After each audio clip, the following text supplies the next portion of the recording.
Today's topic Today's topic is actually the reporting requirements relating to the ESG, that is the environmental, social, and governance. As you are aware, this reporting standard has been there long ago. Many companies have been reporting actually based on global reporting initiatives. There are many more reporting things. The company has been adopting it and they have been reporting it. But our regulator, SEBI, they have actually initially introduced what is called business responsibility reporting, which is known as the BRR, which was actually there. But in the year 21-22, they introduced the business responsibility and sustainability reporting, which was made actually mandatory in the year, which was made voluntary in the year 21-22, and which subsequently become from the last year 22-23 as mandatory. And it was initially introduced for about 1,000 market capital based companies, which is likely to extend for the further companies also. Basically, the BRSR try to address the impact on the company's sustainability on a long-term basis, so that it provides the information to not only the stakeholders, but also other people who are actually interested in investing, etc., including the external people. That is the purpose of this.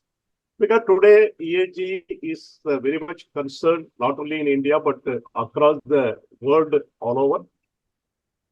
And companies are more and more asked to take care of the environmental, they have to protect the natural resources, etc., and other things and all. That is what the requirement is there.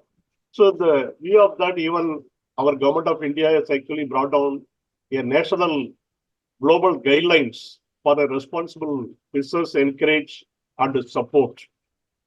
So having in all these things mind, this BRSR is actually introduced by our regulators in SEBI, which has been there. You might have seen a lot of report which has actually come out in the last year, which is the first year of the reporting. But of course, when we talked about it, when the SEBI has brought down from 500 to 1,000 initial people who are the newly formed company, they have challenges for the first time reporting, transitional process, etc., and other things and all. And not only that, the new forward sheets between the BR and BRSR, what they have done is they have made from the 5 section, the 3 section, they introduced about a 9 principle, and they also set up the essential and mandatory reporting, and also the voluntary reporting, especially leadership and the initiative which have taken, etc., and other things and all, which are all there. Of course, in the reporting, lot of challenges are also involved in this. Because the challenges would be what is actually the restrictive reporting, and what is the authenticity of the reporting, and what is the deficiency which are actually arising out of this reporting, etc. As I said initially, there are a lot of companies which have been actually reporting based on the global reporting standards. And the companies who are actually going to report on the BRSR now, especially from 500 to 1,000, this will be again the additional burden of reporting that is also there. Whatever we talked about it, ultimately, the entire reporting is going to contribute towards the growth and towards the community's benefit. That is what it is going to deliver at the end of the day. So here today we have actually our panelist who's coming from Shriram, and he's having a vast experience in these areas. Can you move the next slide, please? Detail of the panelist. If we talk about the Samit Gambhir, he is actually our own institute fellow member, and he has been actually handling the various compliance, risk management, having about vast experience of over 3.5 decades. And he has also done his leadership effectiveness program from one of the prestigious management institute, IIM Bangalore. And he has been actually in a various boards, especially in the GCM Shriram, New Delhi. And he has been also in the various regulatory boards, etc., contributing a lot of things. And he is a person with very vast experience. And we actually look forward to hear from him the practicability which is arising out of this reporting, the challenges which is out of this reporting, etc., we'll be able to hear from him from his vast experience. And Dolly is actually going to take us through in detail what is BRSR, what is the difference between a BRR and BRSR, and the framework, how it is actually related to each of the attribute, ESG, etc., and all those things he is actually going to take through. Definitely, it will be a very, very interesting learning for all of us. Especially, I'm also looking forward to hear from our panelist, Mr. Gambhir, to this extent.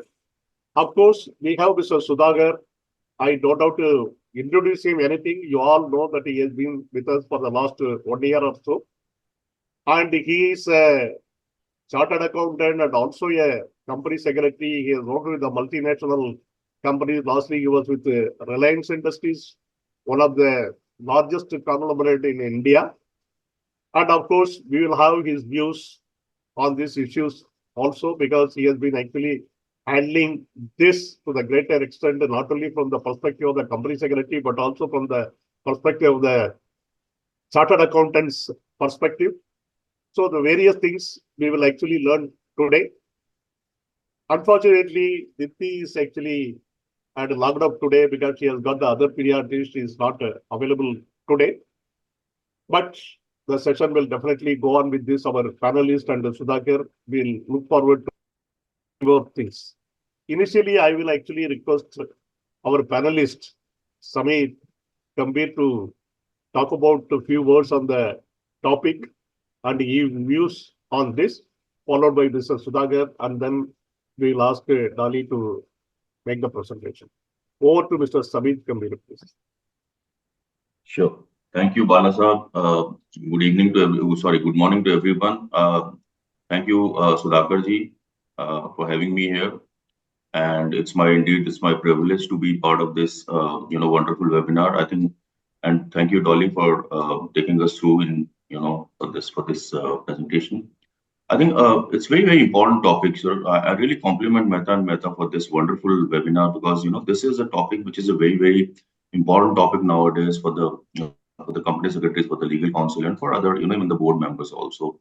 I think BRSR is something which has a lot of, we have been facing a lot of issues, not only that, but actually it has a role to play differently, because, world is talking about ESG today, and ESG is a reality wherein we are thinking that it's not like, anything which comes and goes. ESG is a reality, and it is actually working worldwide on 3 fronts. On the government fronts, wherein, even the UN and the government bodies, national front, and on the corporate bodies front, basically, there's a lot of responsibility on corporate bodies, and the nations or the world is expecting all the corporate bodies or the corporate world to actually contribute a lot in this, and they are actually doing. And third, I would say that individual level, because that's where it's a responsibility for each one of us. If we really want to make this as a success, we want to make ESG as a success, and we want to make this reporting. So this is a very, very important topic. And also for organization, I would say the people like us, your company secretary, legal counsel, and all, it's all the more important, because one is that it's a lot of governance issues here. The other is we are the people who can actually advise the board, the committee members, or the management, or the people doing, the business people, that what is important here. One side, the organizations are actually doing a lot of work in terms of environment, in terms of social and all. But governance actually plays a very important role. One is that, what kind of a governance you have in the organization. The other governance, I would say, is that, is the reporting clear? Is the reporting proper? There is no greenwashing. There's nothing which is actually should not be there in the report, or there is nothing which is missed in the report as well. So who better than us are the people who can advise our businesses, who can advise board member, committee members, that this is what is required. So one way is that, what the organization is doing, you simply see and you simply report. But I would say the one step ahead is that our role is a proactive and aggressive role in this, wherein we can actually suggest board, we can actually suggest committee, because as a company secretary, we definitely get the opportunity to sit in the board and committee, or even as a legal counsel, you have an opportunity to suggest that, these are the ways of actual proper reporting. And wherever the person are reporting, whether it's your ESG head or EHS head or the committee members, everyone actually needs some help nowadays. And we are the best person who can actually not only help them to do the right reporting, but also ensure that the proper governance is met in terms of the reporting so that the stakeholders are actually being reported properly. It's a matter of entire stakeholders, not just a matter of shareholders, it's a matter of entire stakeholders, your vendor, customer, employees, everyone is involved in that. And this is for the benefit of all. Sorry. So I think it's a so I really compliment Meta and Meta once again. It's a wonderful session going to be, and I think this is the required one for this moment. And I'm also very eager to uh, go through the presentation, and I'll be happy to participate wherever required. So thank you very much, Balasa, Sudhakarji, and Dolly. Thanks a lot, Mr. Samir. But you can actually see as of now, there is a participants over 200 actually. Wow, wonderful. The number is actually likely to go up because there are some people who joins after the introduction, etc., which actually happens. By looking at the number, you can actually realize what is the interest or people are having it. And second thing is people really want to learn the things. And this is the important topic. That is why we see this sort of the participants here. So I think I'll ask Mr. Sudhakar to share his views on this. Over to Mr. Sudhakar, please. Good morning, participants, and good morning, Bala, Samit, and Dolly. And thanks very much, Samit, for joining our webinar with such a short notice. You have accepted that gracefully. At the same point of time, whatever Bala has introduced, Samit is a very dear friend of mine for over almost 2 decades. To take it further, whatever Samit has said about the importance of this topic, we also thought that this is the right time for us because we are virtually peeping into the end of this financial year 23-24. And most of the company secretaries who are working for listed companies have to grapple with finalizing this BRSR reporting. Of course, that working for the top 1,000 listed entities. At the same point of time, the company secretaries who are in practice, who will be doing the secretarial audit, they too have to enrich their knowledge and about the complexities of this subject. No doubt about it, as I was mentioning in every webinar, the complexities and on the compliances are going and enhancing together. BRSR reporting is also one of such complex subjects. And the company secretaries who are working for the listed companies, in fact, that sometimes I sympathize with the company secretaries because the amount of work what they have to handle, it is not only the volume of the work, but the complexities involved in this compliances, which is increasing day by day and all. So through these kind of webinars, we are trying to help as much as possible. At the same point of time, even to our team also, we are trying to get clarity as much as possible. As I was mentioning several times that the compliance officer will ensure the compliances in isolation. Those days have gone completely. There are several areas where the entire organization has to come together to ensure such compliances under the leadership of the compliance officer. Whether you take corporate social responsibility, whether you take about significant beneficial ownership, whether you take about related party transactions, whether you take with insider trading regulations, and now the BRSR reporting also. The amount of data what is to be furnished in the BRSR reporting, the compliance officer will not be able to do entirely on his own. Only he can institutionalize the mechanism by which the data can be gathered, the data can be analyzed, and can be ultimately furnished in the BRSR reporting. When I talk about the BRSR reporting, I remember one quote from Rabindranath Tagore, wherein he said that the one who plant trees, knowing that neither he may never sit in that shade of the tree, nor he may enjoy the fruits, he is the person who understood the meaning of the life. So same is the case. In fact, when you're starting a business is also nothing different from planting a tree. Right from the sowing the seeds to waiting with great anticipation for it to sprout, to water it with dedication, and to pray for good sunshine and fine weather, so that the journey of planting a tree is not a short-term one, it's a long-term one. So same is the case with business also. The concept of longevity and sustainability that has gained momentum in the past few years and rather I can say maybe over 2 decades, and led the journey towards the ESG.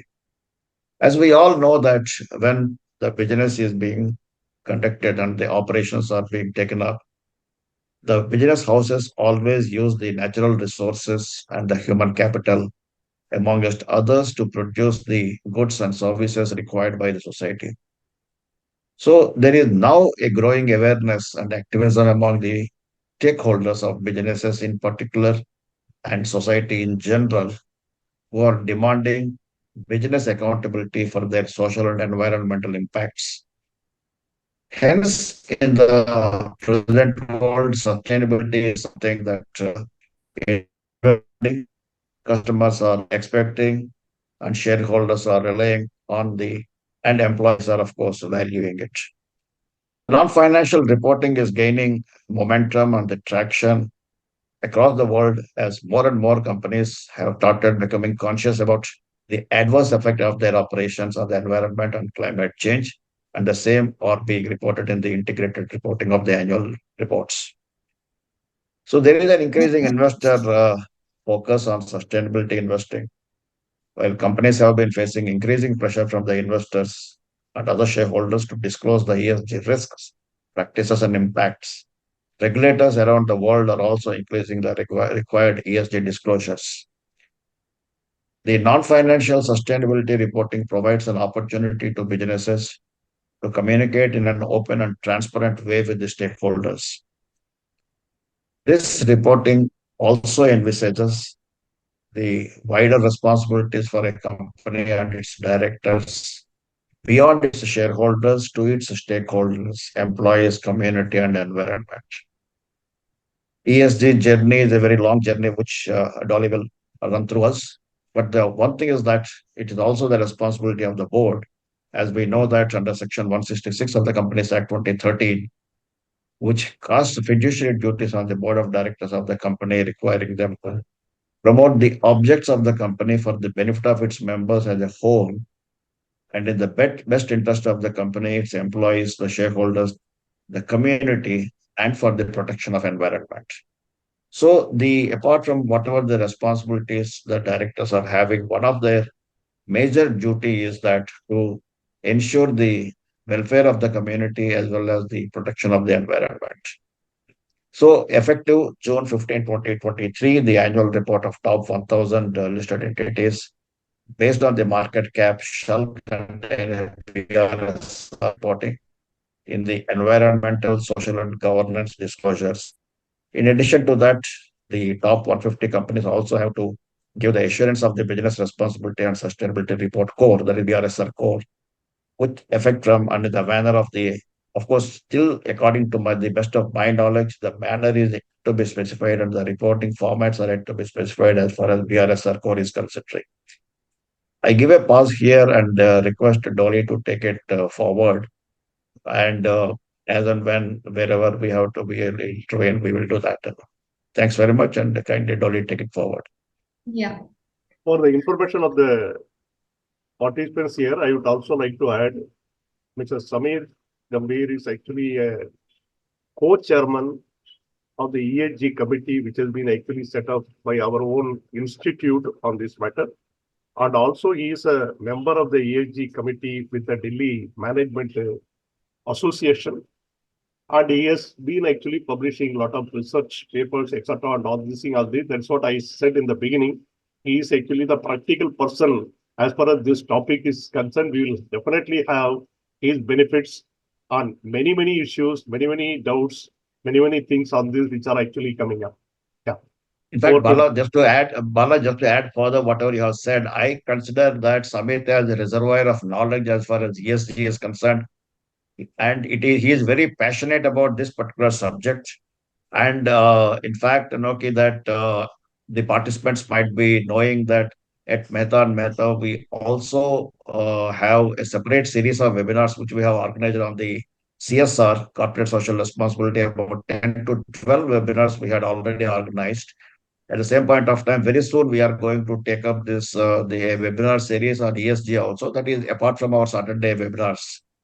Why we have taken up this BRSR reporting is that This will be quite useful to the company secretaries, especially at the fag end of the financial year. So we thought that instead of as a part of the ESG webinars, we will do it an exclusive webinar here.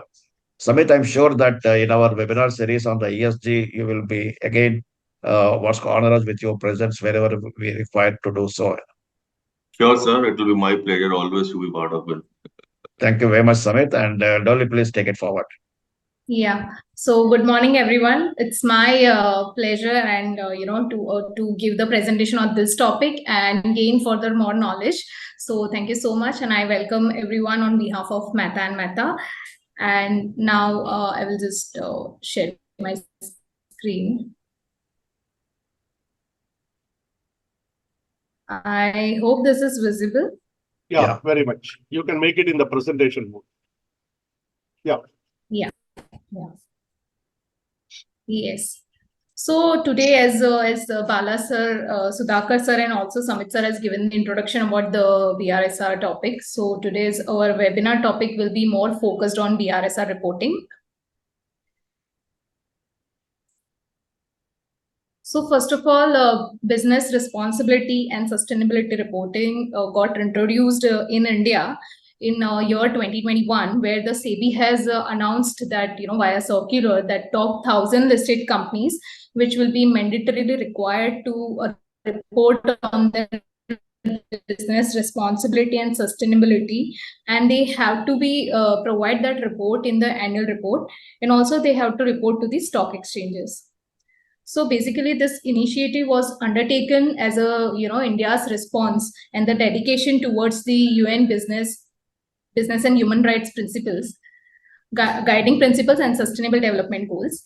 So basically, the new format is based on the 9 principles stipulated in the national guidelines on responsible business conduct. So initially, first of all, there was a financial reporting, was a part of the annual report, and later on India has taken a step ahead towards ESG in terms of promoting the non-financial reporting in India. So now, as an ESG is the foundation of the why BRSR got introduced in India. So let's understand about what is ESG. So basically, ESG refers to the environmental, social, and governance factors that are mainly included issues related to climate change, environmental issues, and the global health, which covers a wide spectrum of issues that originally does not belong to corporate world, but has a great impact on various economical sectors.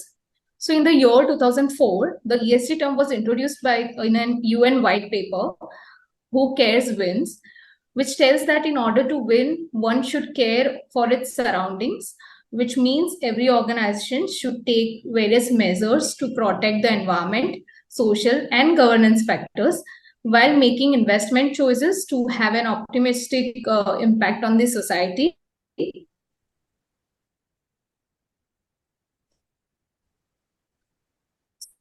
So basically, it's a non-financial report. And more companies, have started reporting on the factors because all the countries have started, introducing the, this reporting format, just how the India has introduced the BRSR format.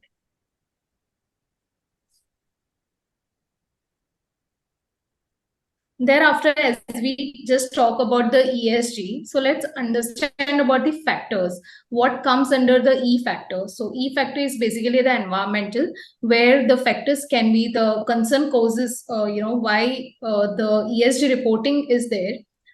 Because the concern is about the greenhouse gas emissions, carbon intensity, air quality, biodiversity, wastewater treatment, how the solid waste are, getting managed, what is the final disposal, how it is getting basically disposed.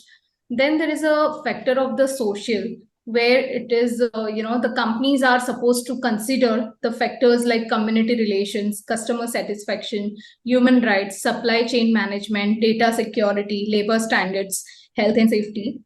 And then there is a governance part, where the companies are expected to pay the focus on, compliance, political contributions, shareholder relations, business ethics, accounting and tax practices. So this all are the major factors coming under the ESG.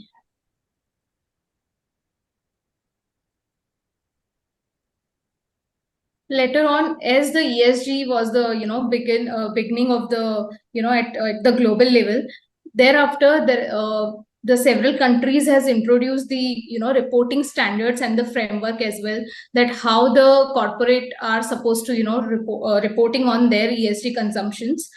So first of all, there are a few reporting standards are there, and very widely used ESG standard are Global Reporting Initiative, that's the GRI. Then there is a Sustainability Accounting Standards Board. Then there is a Task Force for Climate-Related Financial Disclosure, Climate Disclosure Standards Board, BRSR, ISSB, that's the International Sustainable Standards Board. So basically, the evolution of reporting standard can be seen as an attempt to improvise on the environmental, social and governance practices, and also to help the companies and investors to identify the risk which is related to environmental, social and governance factors. So various companies are taking action to disclose their reporting by following various standards. The mostly wide adopted ESG framework in the world are published by the Global Reporting Initiative, which is an international non-governmental organization founded in 1997. It's a state of the standards responsible for environmental, social, economic, and governance conduct that covers a wide range of topics. So basically, GRI framework is used by the 73% of the world's 250 largest companies to report on sustainability. And when we talk about Sustainability Accounting Standards Board, so basically it's an independent not-for-profit organization which got established in the year 2011 to set the standards for companies to disclose sustainability or ESG information. So basically SASB standards were developed for 77 industries, each of which includes disclosure topics and performance metrics for the sustainability risk and opportunities. When we talk about Task Force for Climate-Related Financial Disclosure, so basically it's an established by Financial Sustainability Board in the year 2015. It's a voluntary framework of recommendations on climate-related financial disclosures that are applicable to organizations across sectors and jurisdiction. Then there is a Climate Disclosure Standard Board, which is get considered as a key player in the sustainability reporting landscape. It provides companies with a standardized approach to reporting on their climate-related risk and opportunities. Then there's a BRSR, which we are going to discuss in this webinar. And then let's talk about International Sustainability Standards Board.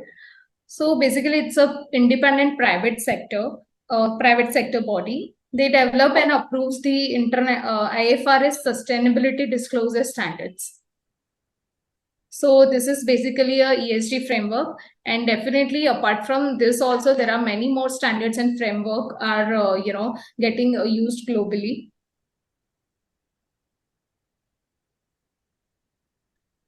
Moving further, now let's understand the how in India the ESG concept has begun. So in the way back year 2009, MCA has issued the voluntary guidelines on corporate social responsibility as a step towards the mainstreaming the concept of business responsibility. Later on in 2011, MCA has again issued the National Voluntary Guidelines on social, environmental, and economic responsibilities of the business. In the year 2012, SEBI played active role, in mandating the top 100 listed entities by market capitalization to submit their report on the business responsibility report as a part of their annual report. In year 2015, the requirement for filling, BRR was progressively extended to the top 500 listed entities by market capitalization. And India has also adopted Sustainable Development Goals Agenda 2030. Moving onward in 2019, MCA has issued the National Guidelines on Responsible Business Conduct. And also SEBI has extended the applicability of BRSR to top 1,000 listed entities. In the year 2020, SEBI has set the Committee on the Business Responsibility Reporting. So basically in the committee, this committee was constituted to finalize the reporting format, which was recommended that BRR to be called as a BRSR. So here they have introduced the sustainability, and also they have suggested two formats. One will be comprehensive and one will be the lighter version. And in 2021, SEBI has introduced the amendment in the LODR to discontinue the BRR after the financial year 2021-22, and effective financial year 22-23, top 1,000 listed entities to submit the BRSR in the specified format. And moving onward in 2021, BRSR disclosure were divided into essential and leadership indicators. Essential indicators are on mandatory basis, while the leadership indicators are on a voluntary basis. Then in 2022, there were certain recommendations from the ESG Advisory Committee. So SEBI has constituted this committee, which has given its recommendation in the areas of ESG disclosures, ESG ratings, and ESG investing. Based on the above recommendations, SEBI came with a consultation paper on the ESG disclosure, ratings, and the investing, as well as BRSR core. So just last year, in the year 2023, BRSR core got introduced in July 2023. So basically, the SEBI has issued the circular, which was talking about the BRSR core, which is a subset of BRSR. Also, SEBI has given the revised format of BRSR, and also the BRSR core for value chain and assurance requirement. So this was Dolly, 1 minute. In fact, I request all the participants, if you want to really appreciate what is the BRSR reporting, what is corporate social responsibility, and what is ESG, the journey what Dolly had just mentioned right from 2009, at different stages, different things have been added further to that. In fact, it is a very interesting reading, and I'm sure Samit will agree with me. If anybody wants to have a good, the knowledge about this particular subject, they need to go through at every stage what are the changes have been introduced and why the same have been introduced. And similarly, the companies which have global presence, they have this BRSR reporting is only started somewhere in 2012, but prior to that also several companies were publishing the sustainability reports. As far as Reliance is concerned, right from 2004 onwards, we were publishing the sustainability reports, and KPMG was also doing the sustainability audit as for our operations. So what I'm trying to say here is that ESG is going to be the future of the corporate sector, and the company secretaries have to play a very key role. So it is advisable for the company secretaries to kindly go through the chair of ESG, CS, and the BRSR right from 2009 till date, and also to what's called as ensure some kind of an expertise. Merely publishing the BRSR reporting in the annual reports is not sufficient. Samit, you may would like to add something further on this. No, I fully agree, sir. So this is basically, something which not only relating to the reporting only, it's basically talking about the culture of the organization, and as such, meeting the goals which are basically ultimately the sustainable development goals, which the UN has set. So SEBI has actually done very good work in terms of, creating new format and getting up to the latest version which is required. And also in terms of when we are talking about in terms of value chain or in terms of core and all, I think the idea is that even if your organization is not listed, but still if you want to do business with the listed organization, that's where your responsibility comes in. And that's how, you are actually able to calculate or calculate these habits or these things in your channel partners also. And everyone understand, even for a small player, that if I have to now business with a listed entity, I need to be better responsible businessman and a sustainable business has to be there. So I think it's very important not only for the company secretary, but overall, one thing is the reporting. I agree with you that, it's part of the reporting to the shareholders.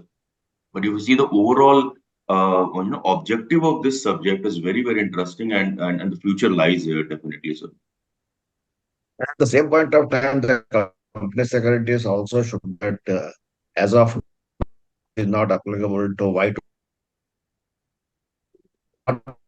with 100 companies and then extended to 500 companies, now extended to 1,000 companies. And according to me, it's a matter of time. It is going to be extended to all the listed companies and maybe some of the classified private, okay, the unlisted companies too. It is a matter of time only. So it is better to understand the subject and to introduce the systems in the organization. So, for example, from next financial year, it is going to applicable to the top 1,500 listed companies.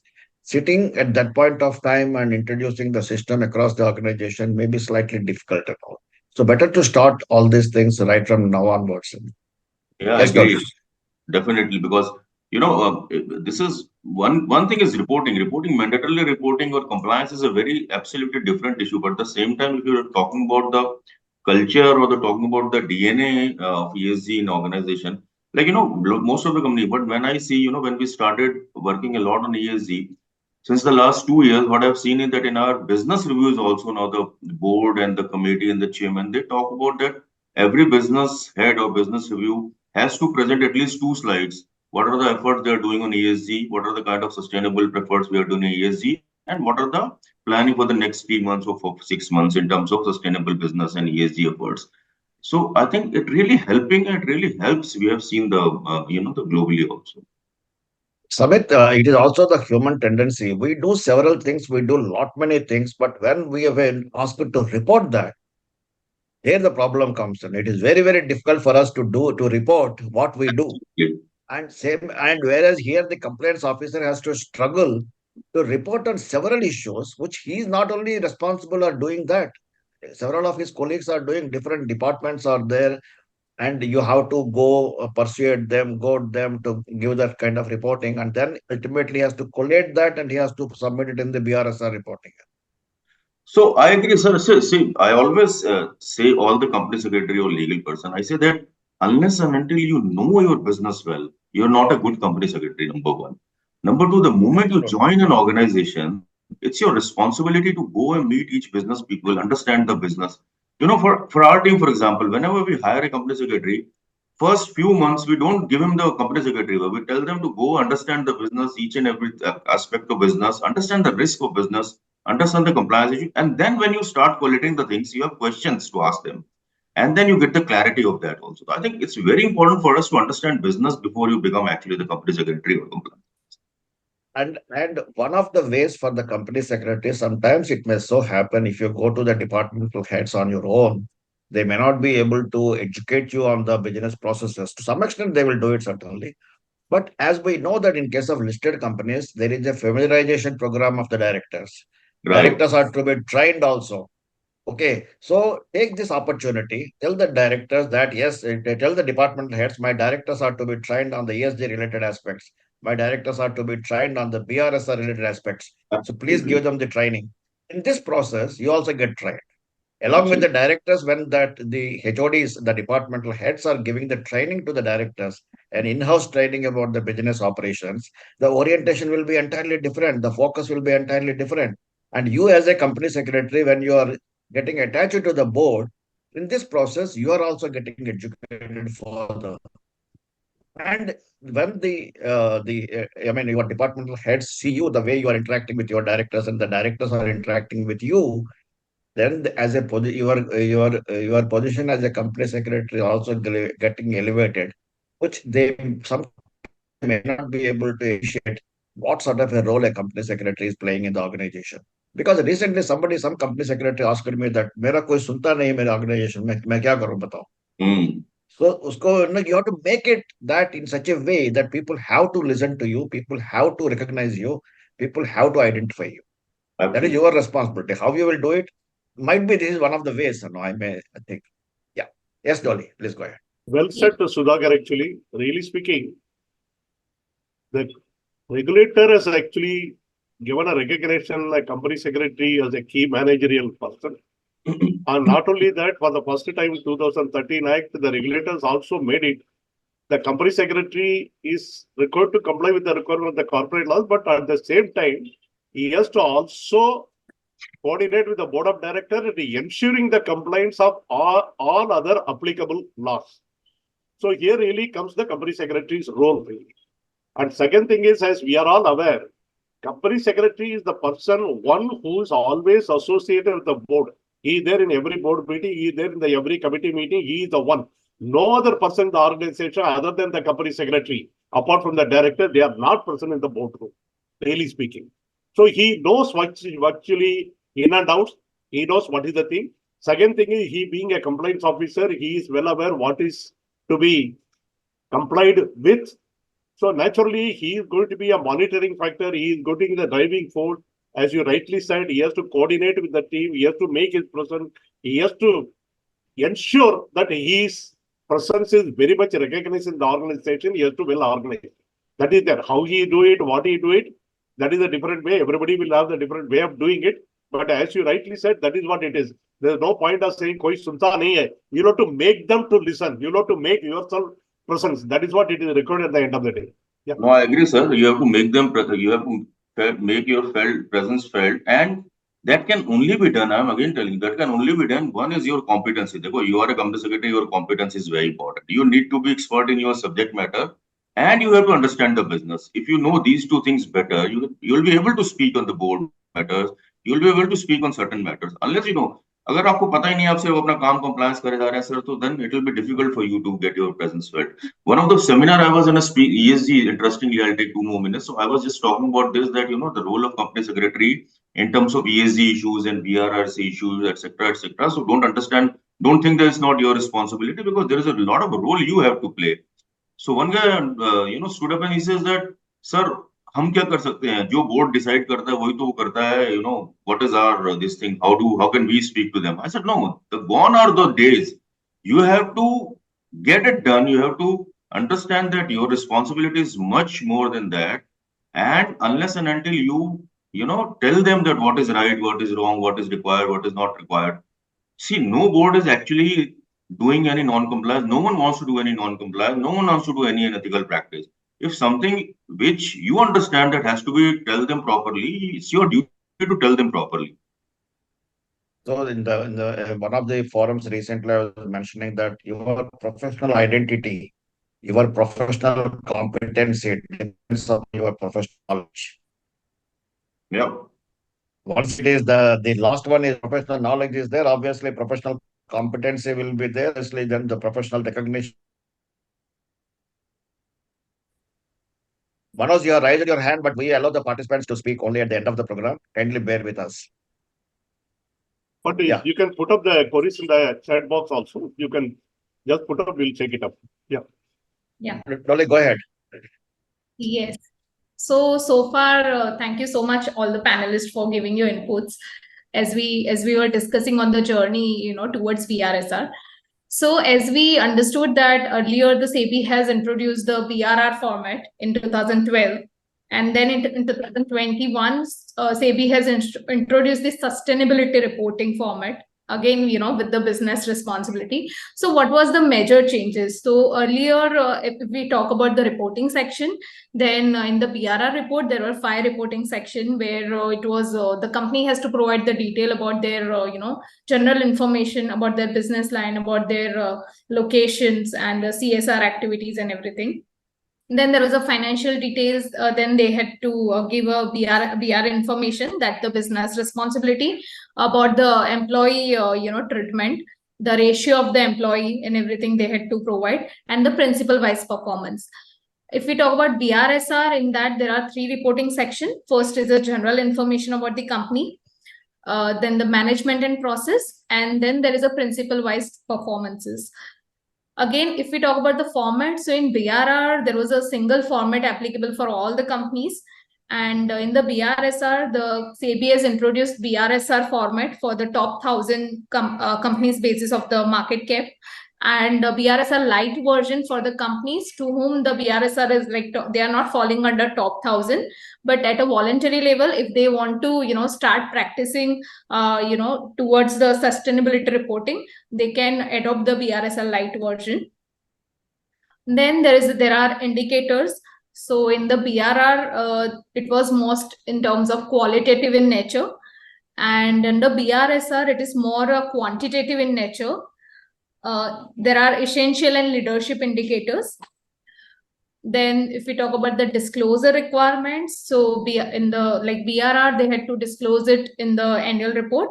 And for BRSR, the company has to disclose in their annual report as well as on the MCA portal. Then there are almost 59 questions and also very limited qualitative, questions in the BRR.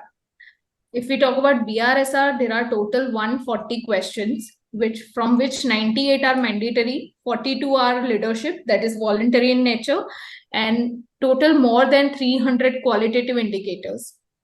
So it is quite comprehensive, formatting. Moving onwards, now let us just directly, come to the topic that BRSR, that is Business Responsibility and Sustainability Report. So first of all, BRSR enables the companies to engage, more meaningfully with their stakeholders by encouraging them to look beyond financial. As the BRSR is a non-financial reporting, so it is giving the more information about how the company is, dealing with the social factor, environmental factors, and what kind of impact they are creating. The disclosure as per the BRSR format are expected to bring the more standardization, which will enable better measurement and comparability, and also helpful to the investors to make their better decision for the investment purposes. The structure of the BRSR format is segregated under essential, which are the mandatory indicators, and the leadership, which are voluntary indicators. The leadership indicators in BRSR format also includes disclosure, which is related to value chain of the listed entities. And here are the few benefits of the BRSR reporting. First of all, definitely it will increase the value creation.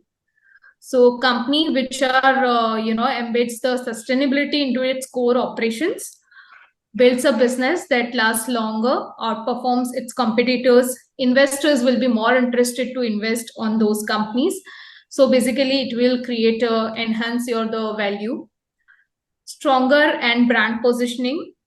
So it will definitely increase your brand value of the company by positioning it strongly in terms of perception of the customers and key stakeholders. Also, it will enhance the brand value, which will further help a company to raise the more funding, more finance from the investors. Then it's an attraction and retention of the talent. So nowadays the youngsters are become more concerned with the to work with those companies who are making or who are taking at least initiative towards the sustainability in terms of their production, their process, manufacturing, how they are treating their employees. So basically it will definitely help to retain the talent in your organization. And also, as we talk about investors, can also make an informed. Dolly, 1 second. So I just want to make a point here. In fact, as you know that I've been taking some classes in some MBA institutes and all. So I was just chatting with the students, and when the placement related companies comes, and this is very important. A lot of them are actually asked in terms of what are the ESG score of your company, how much of sustainable business are you doing. I mean, they are so much aware, the students, when they sit in the placements. And they were telling me that, sir, we also look forward for this, that the organization should be sustainable, business should be sustainable, so that we are looking into that. So the kind of awareness we are actually seeing in youngsters, which is very, very appreciable, I would say. Thanks. Yes. So there are other advantages also as well. Just 1 minute, Dolly. Samit, in fact, I am aware of that from DMA, Delhi Management Association side, what kind of work you and your other colleagues are doing it. To create such awareness about the ESG among the student community also. And I'm aware of that. And I'm really, you are doing a very commendable job as far as ESG is concerned. Sir, you are part of that, and we are doing under your guidance only. Don't be modest. Thank you. Yes, Dolly. Yeah, so to continue further, there are also benefits in terms of large capital funds such as pension funds and sovereign wealth funds are not looking just for the return on investment, but also the social impact for their investment. And companies which are not ESG compliant, they face the hurdles in terms of procurement, in terms of raising the funds, and so further. Yeah. Dolly, in short, what happens is, gone are those days, olden days, people used to invest in the company only for the sake of better returns. That used to be the case. That means those days people used to talk, some or other, we make money. That was the actually issue. But today, those are all gone. Today, every stakeholders, let it be anybody. You take employee, you take creditors, you take supplier, you take anybody. Everybody is actually looking forward a better compliant company, better governed company. They would definitely like to be associated. Rather, they would feel proud to be associated only to the well-governed companies. The days are changing so fast. Whoever we talk to them, they say, no, this company, we don't want to invest. We are not interested. I invest only these companies, selected companies. That is the perception which is actually changing today, actually, as Mr. Samir has put it and Sudhakar also said it. It is clearly like that. Ultimately, at the end of the day, who creates? It is only the compliance officer like us, professional, who actually guide the board. What is the way? What is the right thing? What is the compliance? What is the requirement? Ensure, monitor, collate the information, get the thing. And not only that, as Sudhakar puts it, there are a lot of things which is being done, but how to present it, the way in which it is to be giving, it is reaching to the people, that is more important there. That is where we have, better drafting skill, presentation skill, etc. And knowing the thing right from the beginning to the end in the board meeting, sitting at the board meeting, knowing the people. That is where the importance actually comes. Yeah. Yes. In fact, when I have asked the company secretaries to understand the journey right from 2009 till date, is unless until they appreciate the subject, it is only a burden as a compliance, or it is really required. If it is required, what are the nuances of this particular subject? If they appreciate that, the benefits of it right now, whatever we are discussing it, then only they will be able to tell their board, tell their management. And then once you put this thing in a right perspective, obviously what will happen is, number one, your company will get benefited. At the same point of time, you will be recognized and identified as a leader. Under your leadership, the ESG journey some companies may start even. Okay. Yeah. Go ahead, Dolly. I think we have to allow Dolly to go further. Otherwise, she got a lot of slides, I think, if I am not wrong. Yes, please go ahead. Yes, We'll sir. hold us for some time and we'll hold ourselves. Okay, sir. Okay, so now let's just directly, talk about the structure and the format of BRSR. That's the core area of today's webinar. So first of all, section A, which is talking about the general disclosures, where companies are supposed to provide their location details, operations, their basic KYC, market sold, CSR activities. Then in new format, which was introduced in July 2023, in that there was a one more detailed company has to provide for the name of the assurance provider and type of assurance obtained. Again, there are applicability criteria, which we will discuss further. Then there is a section B, which is talking about the management and process disclosures, which is the, basically based on the NGRBC principles concerning governance, leadership, and stakeholders engagement. So in case the business entity choose not to adopt or report on any of the principle, they have to, state along with the reasons why they are not adopting the particular, principle out of 9. And then there's a section C, which is talking about the principle-wise disclosures. And this section C is very important in the whole BRSR reporting. So basically here there are certain indicators, which is its essential and leadership indicators.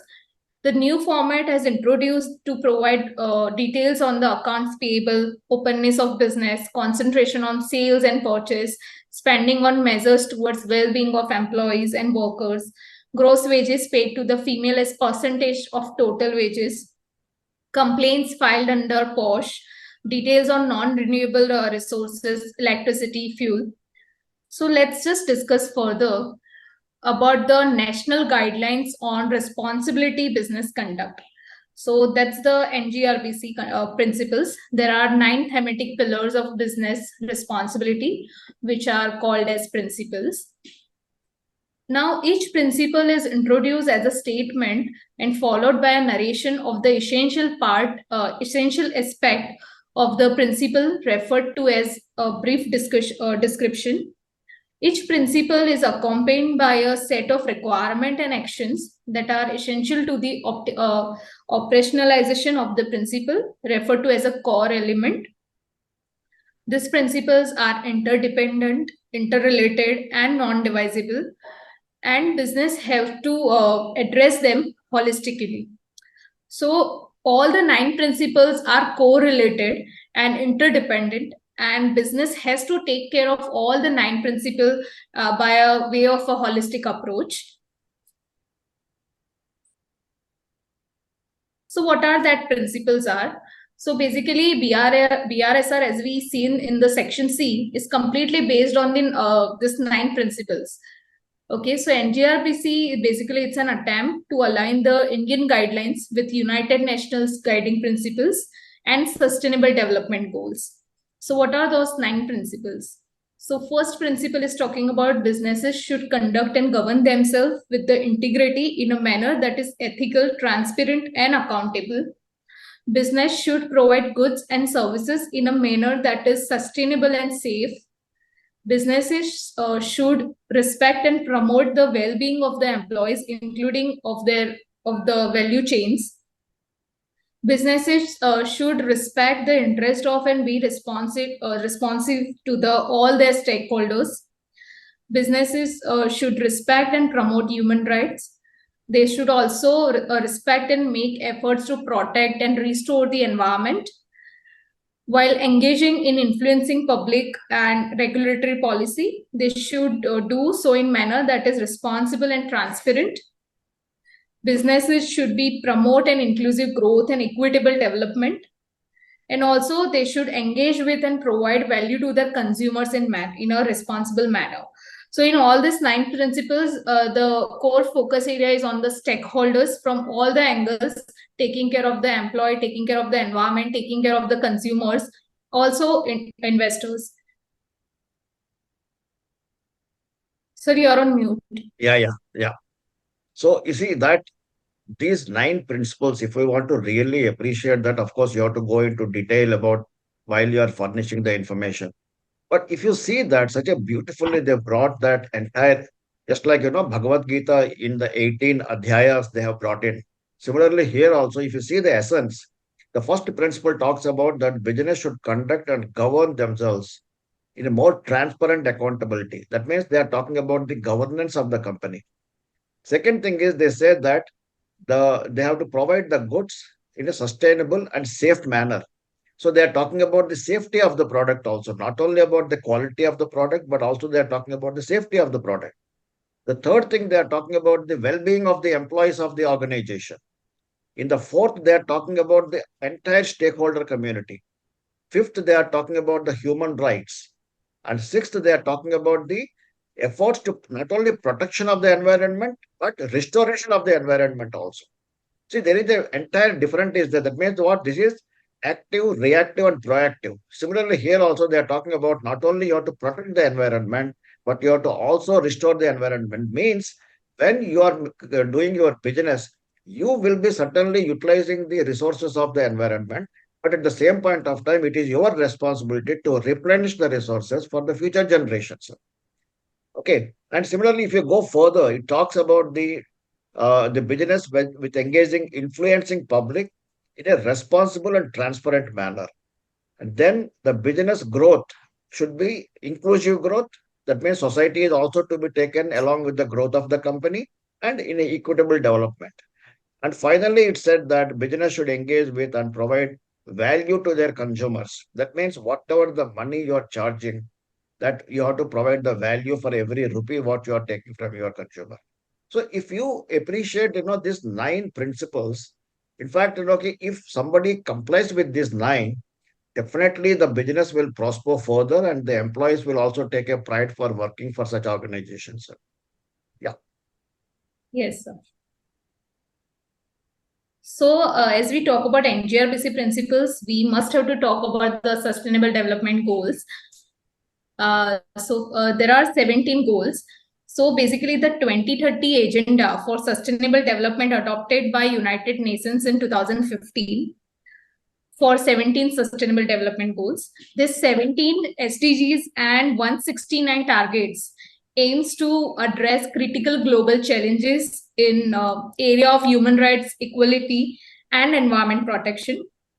Basically, this SDGs has superseded the Millennium Development Goals. So here I am trying to explain about there are 17 SDG goals and how it is it is related to the ESG factors. So when we talk about no poverty, it's a social factor. When we talk about the climate action, it is an environment factor. When we talk about the reduced inequality, it's a social and governance factor. So there are total, as we can see, 8 environment factor, 11 social factor, and 8 governance factor. And that's how this SDG goals are aligned with the ESG factor. So moving onwards, now let's just understand the correlation or the alignation between the SDG and the NGRBC principles. So here I'm trying to explain there are 9 principles and 17 SDG goals. Let's talk about the quality education. Then it is directly related to well-being of employees, inclusive and growth and equitable development. If we talk about clean water or sanitation, so good services should be safe and sustainable. It will protect and restore the environment. It will also lead to inclusive growth and equitable development. This is how the SDG goals and NGRBC principles are aligned. And that's how the BRSR format is developed, especially when we talk about the section B and C area of the BRSR format.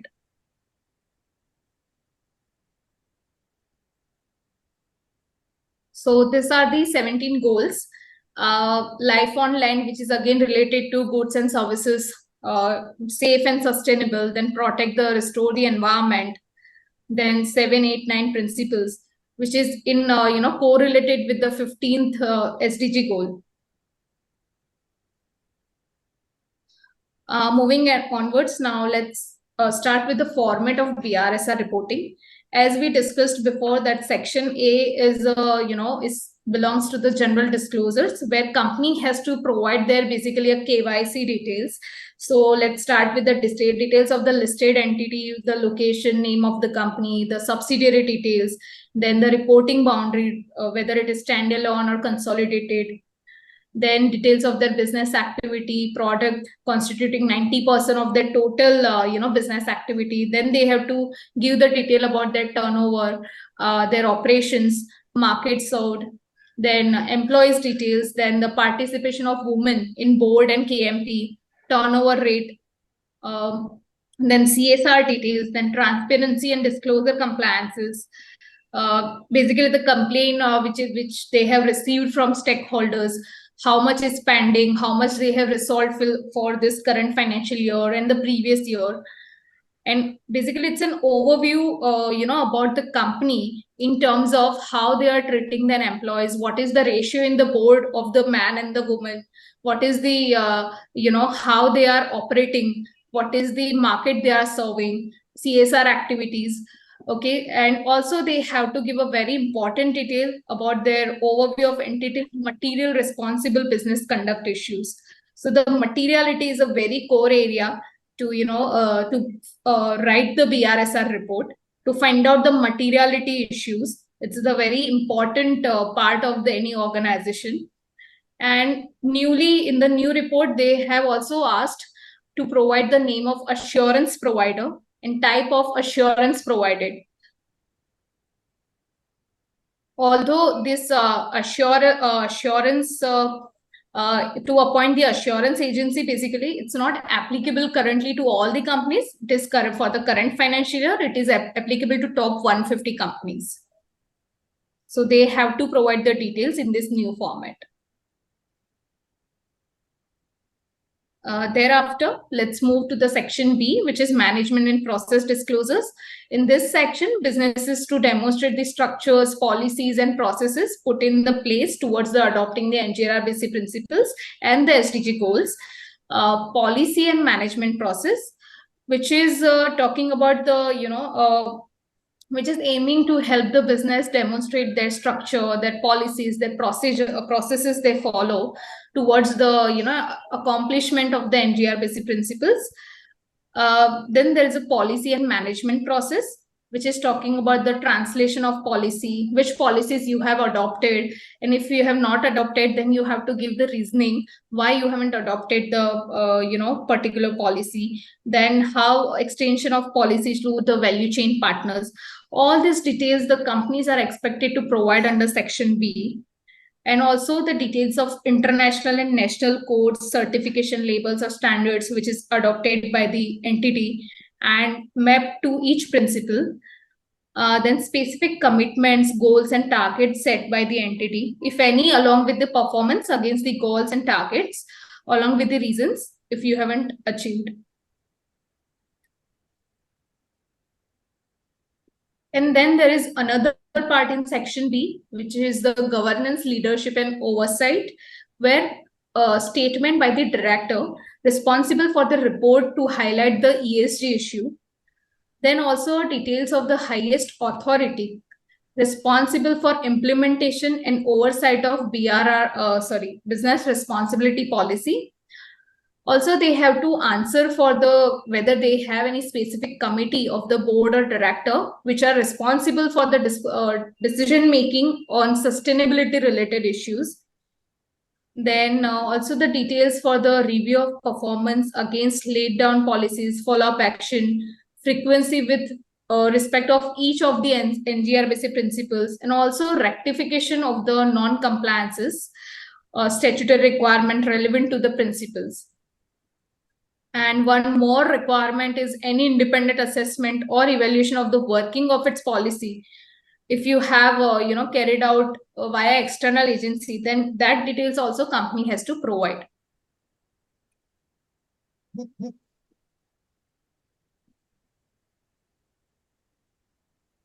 Then this is a very important part of the BRSR reporting principle. The whole NGRBC 9 principles, which is covered under section C, which is talking about the principle-wise performance disclosure. So the basically information sought is characterized as essential and leadership indicators. Essential indicators are expected to be disclosed by every entity that is mandated to file this report. The leadership indicators may be voluntarily disclosed by the entities which aspire to progress to a higher level in their quest to be socially, environmentally, and ethically responsible. Leadership indicators are mostly with regard to the value chain partners. Now let's discuss about the 9 principles, which is the part of section C. First principle is talking about the ethical, transparent, and accountable business, where under the essential indicator, the companies are supposed to provide the detail on training and awareness programs, details related to fines, penalties, punishment, or number of directors or KMP against whom disciplinary action was taken by any law enforcement agency, details of complaints with regard to conflict of interest with regard to directors and KMPs, then number of days of accounts payable, openness of business concentration, of sales and purchases. So here I would like to mention in all the 9 principles slide, wherever I have highlighted any particular point, that point is introduced in the new format of BRSR in July 2023 circular. Then there are leadership indicators, which is talking about the awareness programs conducted for value chain partners with the same principles along with percentage of value chain partners in terms of the business are done with them. Then processes to in place to avoid or manage the conflict of interest. Yeah. So in principle 2, we are talking about the sustainable and safe provision of goods and services. where under essential indicator, the companies are supposed to provide the details on their percentage of R&D and capex investment to improve the capital and social impact of the product and process. Then processes in place to safety reclaim products best of reusing, recycling, and disposable at the end of the life.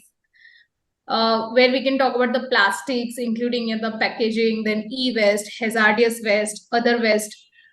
Then whether the waste collection plan is in line with the extended producer responsibility, that's the EPR plan, submitted to pollution control boards. If not, then what are the steps taken to address that issues? Then there are leadership indicator, whether the entity conducted the life cycle assessment or life cycle perspective for any of the product or services. Now, this is again a very important part, at the company's level to understand about the life cycle assessment about their process or the product. Any significant social or environmental concerns, percentage of recycled or reused input material to total material, for the how much they have used in their production. So this is again a very important principle to from the reporting point of view. This is a principle C. Yeah. So this is a principle 3, where we are talking about the well-being of employees, including in value chains. So there are again divided into essential and leadership indicators.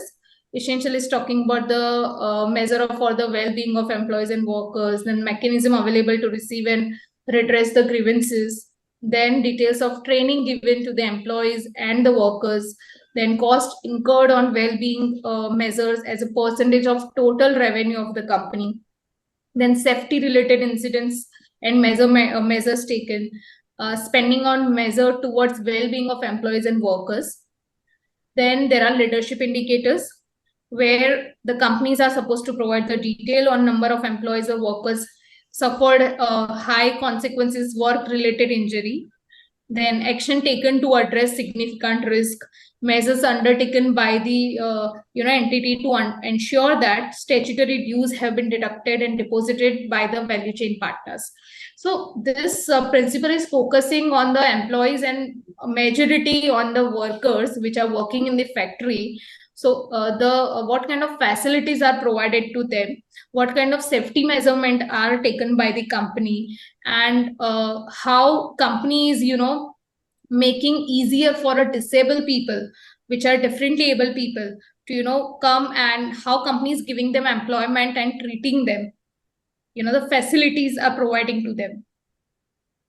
There is a question that actually has come. Please elaborate the life cycle assessment and the scope and the methods. So, sir, that we will cover in the ESG series. Okay. Yeah. Because it's a very vast topic, and that we will cover in the our next webinars. There's another question is, yeah. No, I was just looking at the, sorry, you were talking about the employees and all. So I'm really impressed to see that SDG goal which you're talking about, and you matched very well on these. And the first time I realized that 11 relates to the social aspect. While at times, we are not giving a lot of focus. It looks like that the social aspect, we're talking a lot on environment and governance. While this is one of the very important thing, and we have really seen the impact of these on organizations now. We actually started seeing, and really, people have actually talking a lot on these issues, even in the organizations. When we say, there was some instance wherein, one of the person in organization said, "Yaar, ye contract employees ka kuch issues tha." So one of our, director committee member immediately stopped. No, look at the, goals, look at the ESG issues. These are something which you have to take care of the contract employees also. These are human rights violations. These are this and that. So it's making a lot of awareness in the organization. So. Yeah. Another question has been put. All the highlighted part that has been actually introduced in the July 2023, is it applicable only top 150 companies only, or all the top 1,000 companies? All the top 1,000 companies. Okay. So this is basically a new BRSR format, which is applicable to all top 1,000 companies. Go ahead. Yeah. So, principle 4 is talking about the, you have to take care of your stakeholders in terms of their interest, and you have to be responsive towards them. So, essential indicator is talking about the process to identify and list stakeholders, group identified, channels of communication, frequency of engagement, and purpose and the scope of the engagement, all detailing the company has to provide under principle 4. And in terms of leadership indicator, what are the process you are following to to consult between the stakeholders and the board on economic, environmental, and the social topics, details of instances of engagement with an action taken to address the concerns of the vulnerable or marginalized stakeholder groups. So basically here this principle is talking about the company should be responsible towards the stakeholder. And when you see the BRSR format of any company, you will also get idea about how they are operating, how they are taking care of the particular principles. Yeah. So principle 5 is talking about the respect and promotion of human rights. The employees and workers who have been provided training on human rights issue, then details of minimum wages paid to the employees and workers. Then there should be a mechanism in place, to address their grievances, to address their complaints, and number of complaints received and addressed with a specific for the human rights and sexual harassment, gross wages paid to the employees. Just a second. Yeah, paid to females as percentage of total wages paid by the entity. Also complaints filed under POSH. So the previous format of BRSR, it was just talking about the number of complaints received under the sexual harassment. But the new format is talking about the complaints filed under the POSH. Quite extensive table is given under the, this BRSR format, and which is also asking for the gross wages paid to female as percentage of total wages. So they are again also talking about the equality between the male and the female in terms of the payment. And then there are leadership indicators, which is talking about the business processes being modified or introduced as a result of addressing human rights grievances, complaints, corrective action taken or underway to address significant risk or concerns. So one question has been actually put up. Is Yeah. there any criteria for these processes? As of now, this is applicable only to the listed companies. Sorry, what is the question? Is there any criteria for these processes? Since it is applicable only to the listed companies. Okay, I'm not getting criteria. What's the criteria? No, There are principle. criteria. It is applicable to top 1,000 companies.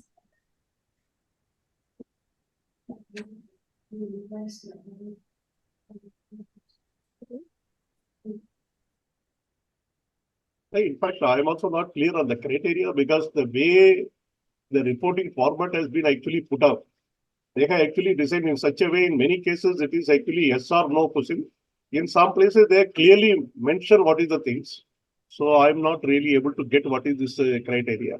See that Bala, you can say information what is the fund in the various principles, that itself is the criteria.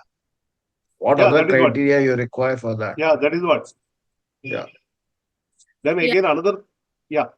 And number two, though, see this essential indicators, they have given the indication. What is the indicators? Employees and workers who have been provided training on human rights issues. Now, here you have to furnish the information. What sort of trainings you have given them? How many hours of training you have given them? All those details you have to furnish it. So, criteria is this. The information is to be furnished. Up to how much information you will be able to provide, that depends upon you.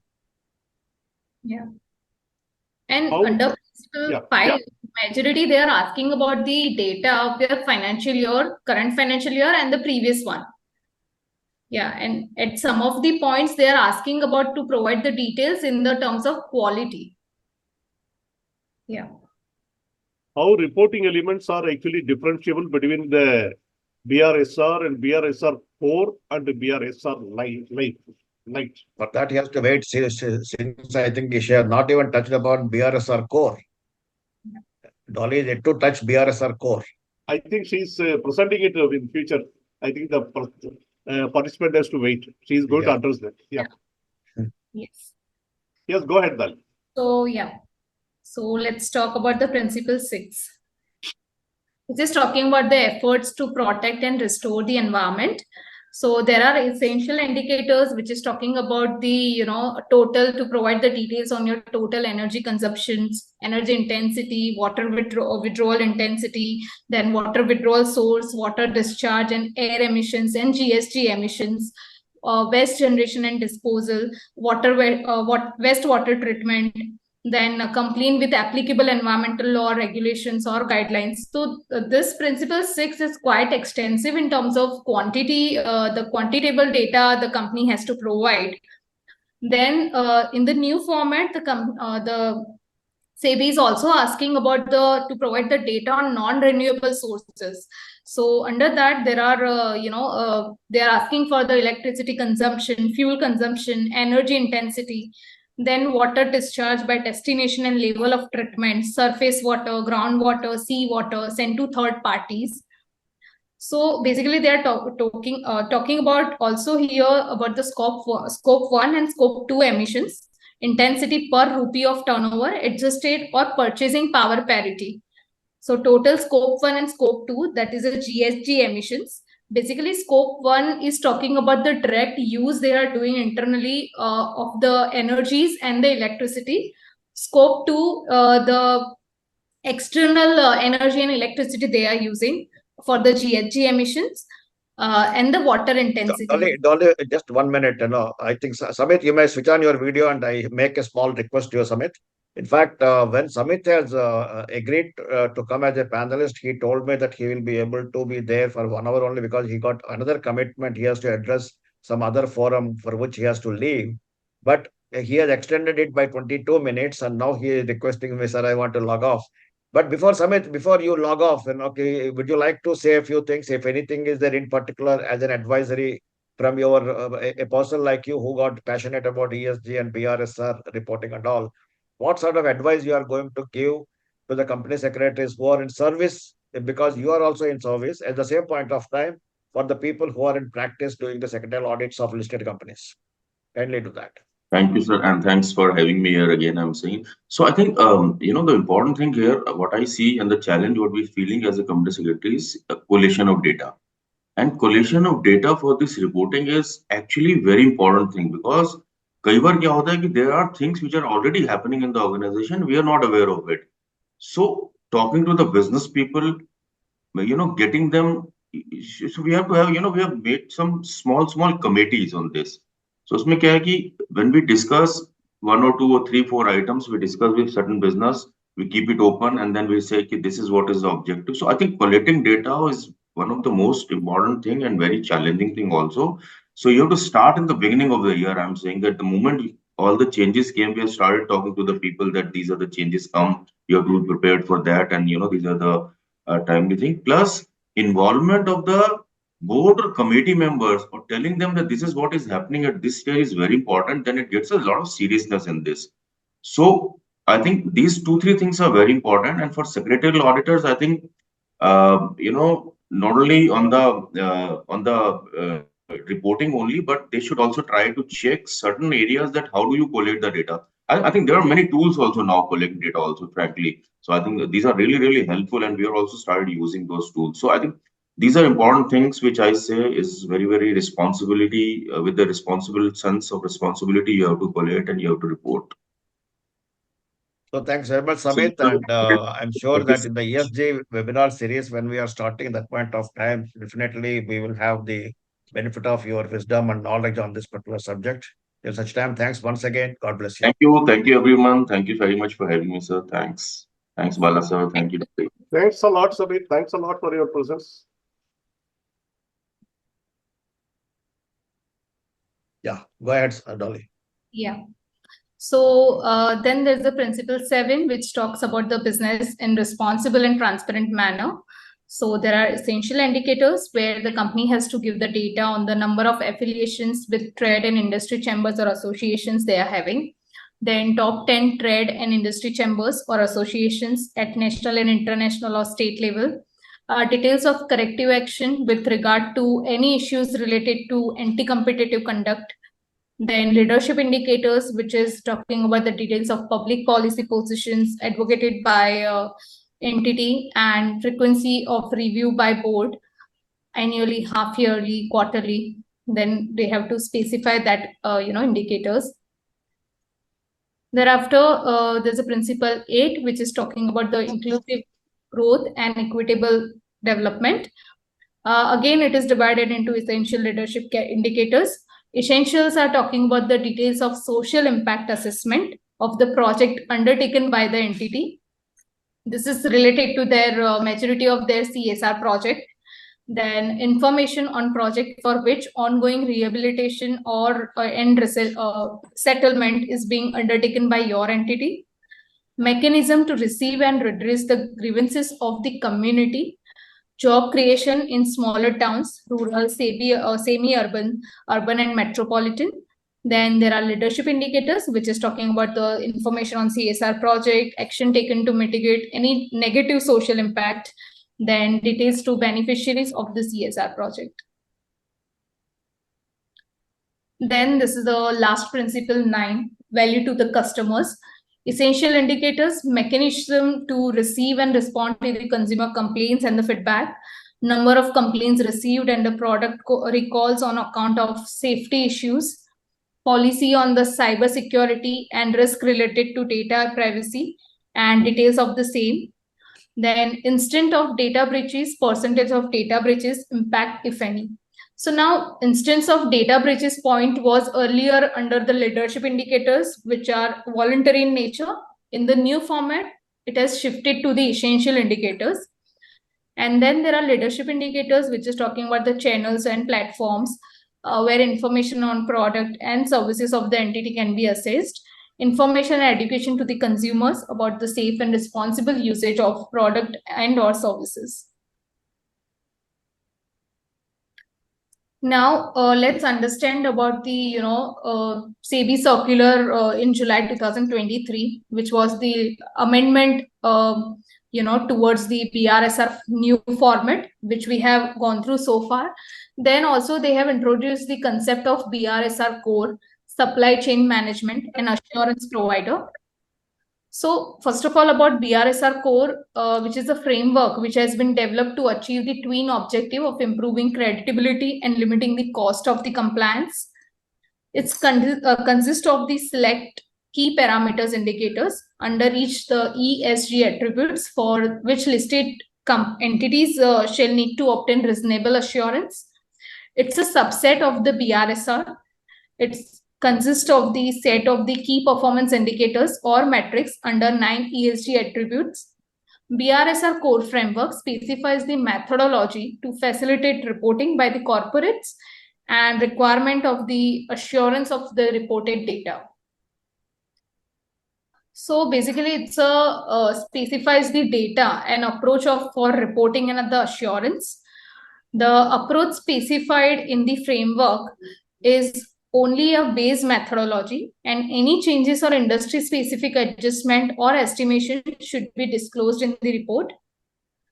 Keeping in view the relevance of the Indian or emerging market context, few new KPIs have been identified and introduced in the new BRSR format for better global comparability intensity ratio based on the revenue adjusted for purchasing power parity have been included, which we have seen in the one of the principle of the NGRBC. One question has actually come. Yeah. What about the SME companies? Is it applicable right now? Some of the major OEM are asking about sustainability, but they have no idea about it. I think SME, as of today, it is not applicable, but if the SMEs are actually listed, maybe in the future days to come, as and when the SEBI notifies, that may become actually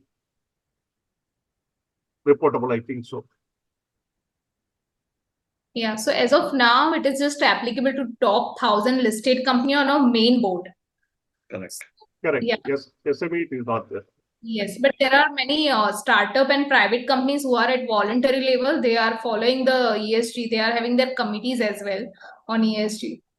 No, even there are a lot of companies who are voluntarily also reporting. I have seen some of the reports actually. Yeah. And there is another question has come. Please clarify how the quantitative data with reference to the greenhouse gas emission calculated. Okay. So again, it's a very vast area, and again, it will be very company specific that how much they are producing for scope 1, 2, and 3.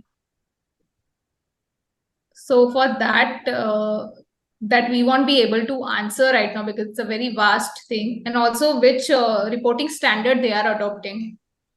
So you're right actually, because it is actually the company specific based actually. Yes. So that you cannot answer the general question here actually a standard format or something like that. Yeah. Whether it is mandated to mention about it in the principle number 6. I don't know, it's the same question or different question. I don't know, because the question reads here, whether it is mandatory to mention above in the principle 6. I don't know which one he is referring actually.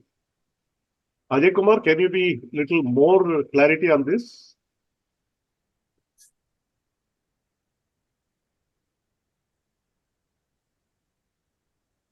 Then on that SME, he has actually put OEM, that means original equipment manufacturer, are pushing to comply the requirement of the small industries to get business. But we cannot comment, I think so. Yeah.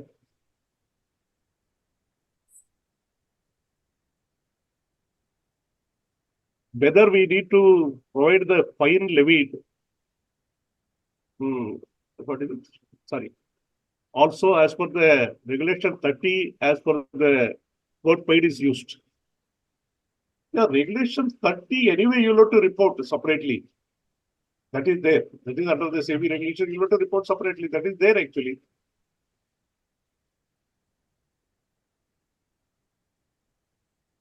Yeah. Okay, so let's just understand the background of the BRSR core. So in February 2023, SEBI issued the consultation paper, and which consisted of the applicability of the BRSR core, disclosure for value chain, and the specification on the assurance. And in March 2023, SEBI has approved these proposals. And considering the different ESG challenges thrown by the emerging market, SEBI provided ESG rating provider, ERPs, to consider emerging market parameters in ESG ratings. Further, to address the risk of the mis-selling and greenwashing, to enhance the stewardship reporting requirement, and to promote the ESG investing, SEBI has introduced measure of for the ESG investing. So this is how the BRSR core, then the disclosure for the value chain, the specification of assurance, ESG ratings, ERPs, and the ESG investing got introduced. The SEBI, through a notification dated 14th June 2023, amended the SEBI SEBI listing regulations and introduced the BRSR core and BRSR core for companies' value chain. So on 12th July 2023, SEBI has issued the framework describing the disclosure and assurance requirement for BRSR core, ESG disclosure for value chain, and assurance requirement. BRSR core, which is a subset of BRSR. Then there's a revised format for BRSR, BRSR core for value chain, and assurance requirement for BRSR core. This all 4 things they have introduced in this circular. So when this BRSR core will be applicable, so for the current financial year 23-24, it will be applicable to top 150 listed entities based on their market cap. Then 2024-25, top 250 listed entities will be to which this will be applicable. 2025 onwards, it will be applicable to top 500, and 2026 onwards, it will be applicable to top 1,000 listed entities. So basically what is there in the, what KPIs and what attributes and the parameters are introduced under BRSR core. So if you see, there are under the principle 6 of the, section C, they have under the question 1, 3, 4, 7, they're talking about the GHG emissions. So the companies are expected to, give their disclosure on the parameters of the scope 1 and scope 2 emissions, GHG emissions intensity, then on their water footprint, water consumption from various sources, water consumption intensity, and water discharge by level of treatment, then on their energy footprint, then circularity, details of waste management, employee well-being and safety, gender diversity and business, then enabling inclusive development, fairness in engaging with customers and suppliers, and openness of business. So as we can see here, this all attributes are aligned with the ESG factors. As you can see on the screen, there are parameters which is given along with the attributes, where companies are expected to give their disclosure. Okay, and again it is this whole factors, attributes, parameters are in align with the KPIs, which is there in the section C of the BRSR format. So currently for 23 and 24 financial year, top 150 companies are expected to give their detailing on the BRSR core.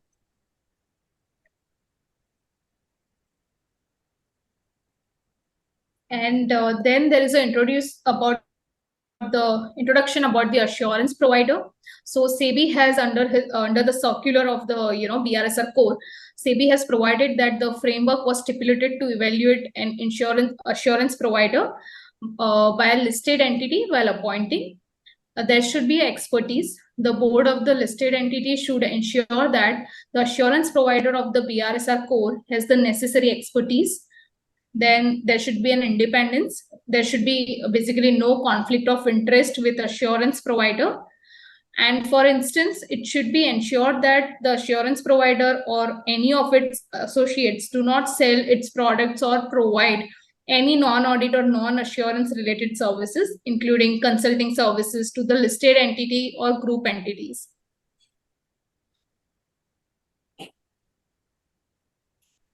Then at last of the circular, SEBI is talking about the value chain partners. An organization's value chain encompasses the full range of organizations upstream or downstream activities that convert input into the output by adding the value. It includes entity with which the organization has a direct or indirect business relationship. So supply product or services that contribute to the organization's own product or services, receive the product or services from the organization. So addition of value is important for identifying an entity as a value chain partner. Sudhakar sir, would you like to add anything over here? You also mentioned about this thing, that under the BRSR core, it is the responsibility of the listed entity to also ensure that value chain partners are also involved. In fact, there is one question that the OE supplier is insisting that they have to also comply with that. This is under this value chain partner concept only. Yeah. So let's talk about the ESG's disclosure for value chains as per the SEBI circular dated July 23. Disclosures for value chain shall be made by the listed company as per the BRSR core as part of its annual. Yeah. Value chain shall encompass the top upstream and downstream partners of a listed entity, cumulatively comprising 75% of its purchases or sales by value, respectively. Listed entities shall report the KPIs in the BRSR core for their value chain to the extent it is attributable to their business with that value chain partner. The scope of reporting and any assumptions or estimations, if any, shall be clearly disclosed. Then there is an applicability of ESG disclosure for value chain. So it will be applicable to the top 250 listed entity by market capitalization on a comply or explain basis from financial year 24-25. The limited assurance of the above shall be applicable on a compliance or comply or explain basis from 2025-26.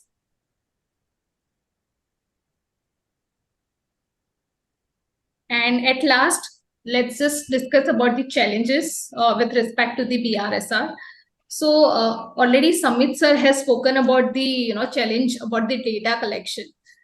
So again, in addition, I would like to add there are again the adoptability. If we talk about the BRSR format and the reporting requirement, that is also there are companies who are finding it very difficult to manage with this BRSR reporting requirement. And then there is an identification of material issues. So there are many companies who find it's very difficult to find out the materiality related to their business. So then there is a cost of integrating BRSR practices. So as Samit sir has rightly mentioned, then if you don't have any in-house resources who can look after the BRSR, and as data collection is a huge task, the company has started investing in the software for the ESG and the BRSR. So that is also a cost factor for the companies. And then there is a selection of a suitable reporting standard. So there are companies because there are multiple standards are available, like GRI is available, SASP is available, TCFD is there, then CDSB is there. So there are many more reporting standards are available. So companies find it's difficult that which standards we should be adopting and while we are doing the BRSR reporting.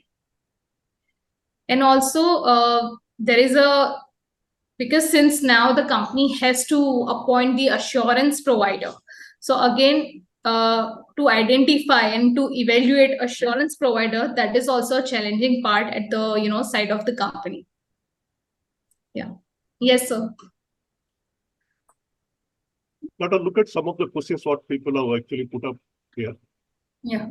Can you please throw some more light on the SEBI consultation paper approved on ESG rating part? That's what one question is there. See, one thing, ESG rating is not mandatory as such, but ESG rating is insisted by the lenders, especially in case of joint venture companies, the multinational companies, because they give a lot of importance to the ESG related aspects. So they insist upon the Indian JVs also to go for the ESG, reporting, even if it is not mandatory, number one. Number two, as I mentioned to you, whenever you are going for a private equity or whether you are going for a venture capital, wherein you are expecting the foreign funds to make investments, they are definitely giving importance to the ESG scoring also. And yeah, as far as the ESG scoring is concerned, there is again some guidelines are there from SEBI. It is the credit rating agencies who are going to give the ESG scoring also. So one has to go through the details about this thing. Otherwise, you wait for our ESG webinar series, wherein we will be discussing about the ESG scoring much more in detail. Yeah. Somebody put up a question, rating methodology. Same thing.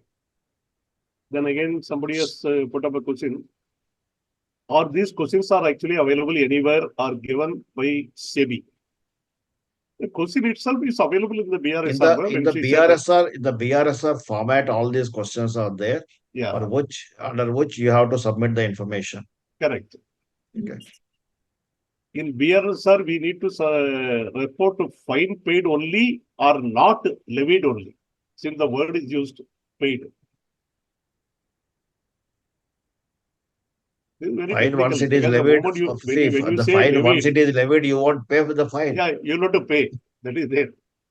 This is only a theoretical question of a thing is there, because normally the fine which is levied in a reasonable time, not more than 15 days, any case that is required to be paid actually.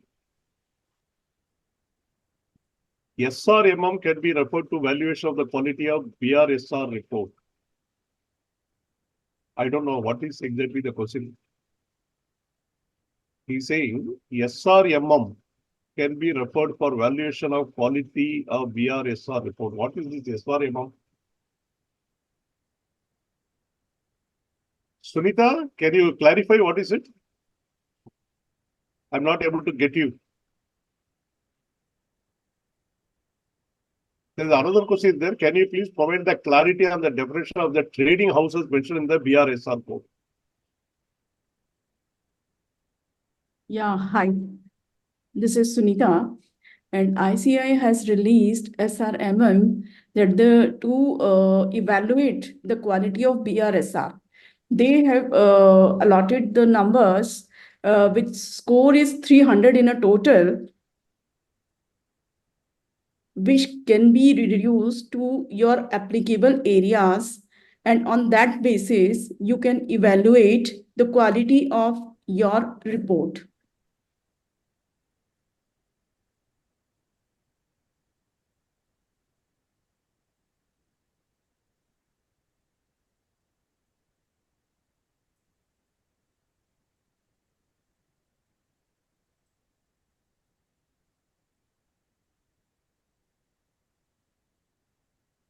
Bala, proceed further. In fact, I couldn't understand what exactly is this one.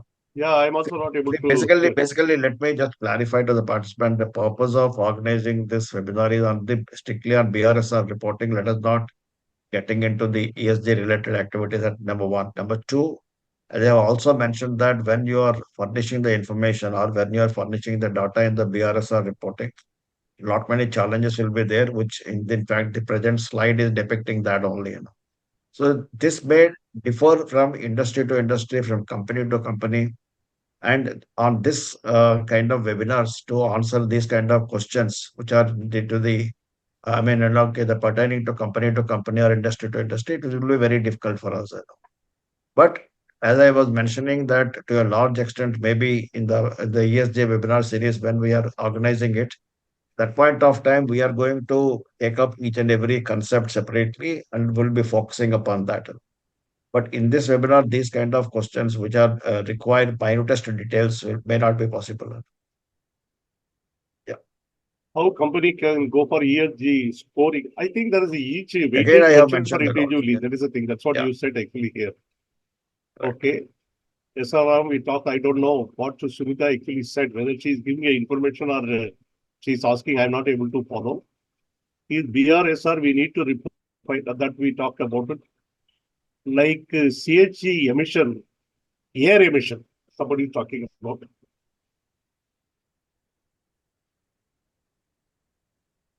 I think that is all. There is no other questions are there. I Okay. think I am done with all the questions. But only your slides are over or any more thing is still there? No, this is the last slide. She Yeah, has yeah, put only this is thank you last. slide next. Yeah. Okay, fine. Yeah. Okay. So, good. In fact, okay, that we understood what is the BRSR reporting, the BRSR core. By now, we might have had fair amount of an idea. As I was mentioning to you that with this idea, you will not be able to attempt to finalize your BRSR report. It requires a thorough study, according to me. As I was mentioning that when as a what's called as okay, that a company secretary, you have to sensitize your colleagues about BRSR reporting if you are doing it for the first time. And you have to ensure that the collation of the data and the furnishing in the data, the way it is expected to put it in the format that is very much required. And in fact, sometimes as far as the practicing company secretaries also, when you are doing the secretarial audit, it is imperative for you to go through the BRSR reporting and also you have to comment about that in your report, whether all the requisite compliances have been complied with or not. So whether you are in service or you are in practice, it is immaterial that you need to have the what's called as a subject knowledge as far as BRSR reporting is concerned. At the same point of time, that for as far as the PCS is concerned, I can say that this might be one of the areas which is emerging, wherein one can develop a niche for themselves, so that you will be able to give some kind of guidance to the company secretaries who are in service, and you can handhold them also. And Now, as far as the company secretaries who are in service, they may be also able to take the services of the practicing company secretaries, because these are the people who might be handling the work for different companies. So they are having some kind of an expertise and certainly of help to you. Any professional advice, I meant to say, not only necessarily of the practicing company secretaries only, they may be chartered accountants or they may be ESG experts. So some kind of guidance and handholding may be required in the initial phases. So with this, I hand over to Bala. Bala, you may conclude it today's Yeah. webinar. Thank you very much for all the participants. One thing is very, very clear because it is actually, there is no doubt SEBI really has attempted in the last year to benchmark the business responsibility and sustainability reporting in line with the international reporting framework, which is already prevalent because many companies have been actually reporting, as Ali also presented in that. That is one. Of course, there are a lot of challenges because last year the reporting has actually started. We have seen one of the first report published by many companies. But only thing is here, it is not only publishing the reporting in terms of the letter, but it has to come in the spirit. Because Sudhakar has mentioned very clearly, lot of things we are actually doing it, how we are actually reporting, how it is there. Are we doing the restricted reporting? Are you doing a complete reporting? Are you actually thinking, some confidential information should not be given, that should not be given, something like that, we are reporting it. All those questions which arises, there are a lot of challenges are actually there in this. But one thing is there, whatever the enhanced additional disclosure which are actually called for, which will definitely is going to assets in the business products, and it will definitely going to greater awareness with the stakeholders, and it will definitely address the various critical issues, either in terms of the social issues are concerned. As Gambhir has actually put it, there are 11 issues which are relating to the social issues which the community is actually facing today. So naturally, the data capturing and other thing and all will take some time because it is being a first year. Then naturally, people will start comparing the data between one company, other company, and the comparability will have, data collection will take place. And we will see the result only in the 4 years to come. But I personally feel definitely this will contribute towards the growth of the nation, and also it will definitely contribute towards the community enhancement. That's what I feel. With this conclusion, we declare the webinar as closed.